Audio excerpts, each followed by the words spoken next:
கர்ப்பிணி பாலியல் துன்புறுத்தலுக்கு உள்ளாக்கப்பட்டு ரயிலில் இருந்து தள்ளிவிடப்பட்ட சம்பவத்தில் குற்றவாளி மீது நடவடிக்கை எடுக்க அழுத்தம் கொடுப்போம் என மாநில மகளிர் ஆணைய தலைவர் கூறியுள்ளார். திருப்பூரிலிருந்து சித்தூருக்கு சென்ற ரயிலில் கர்ப்பிணிக்கு பாலியல் தொல்லை அளிக்கப்பட்டு ஓடும் ரயிலில் இருந்து தள்ளிவிடப்பட்ட சம்பவம் அதிர்ச்சியை ஏற்படுத்தியுள்ளது. இந்த விவகாரத்தில் ஹேமராஜ் என்பவர் கைது செய்யப்பட்டுள்ளார்.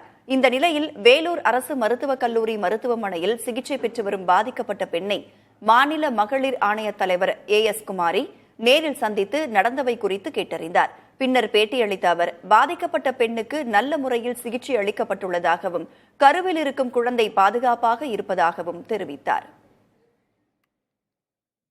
பெண்களை பாதுகாக்க வேண்டியது எங்களுடைய கடமை. அது அவங்கள பார்த்து அவங்கள்ட்ட பேசிட்டோம். அவங்கள நம்ம டிஸ்டர்ப் பண்ணாம இருக்கணும். ஏன்னா அவங்க அந்த மனநிலையில இருப்பாங்கல்ல, நடவடிக்கை என்ன எடுக்கிறாங்க பார்ப்போம். அது இல்லைன்னா நம்ம அழுத்தம் கொடுப்போம். சரிங்களா? நம்ம சைடு நிவாரணம் கிடைக்கிறதுக்கு அரசுக்கு பரிந்துரை கண்டிப்பா உறுதியா பண்ணுவோம். மேல் சிகிச்சைக்கு எதனா இல்ல தேவைப்படாது. நல்ல சிகிச்சை கரெக்டா நான் எல்லா டாக்டர்ஸ் கிட்டயும் பேசினேன்.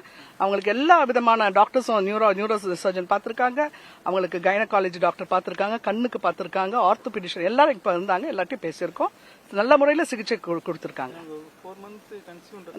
குழந்தை பத்திரமா இருக்குது. அதையும் நான் கேட்டுட்டேங்க.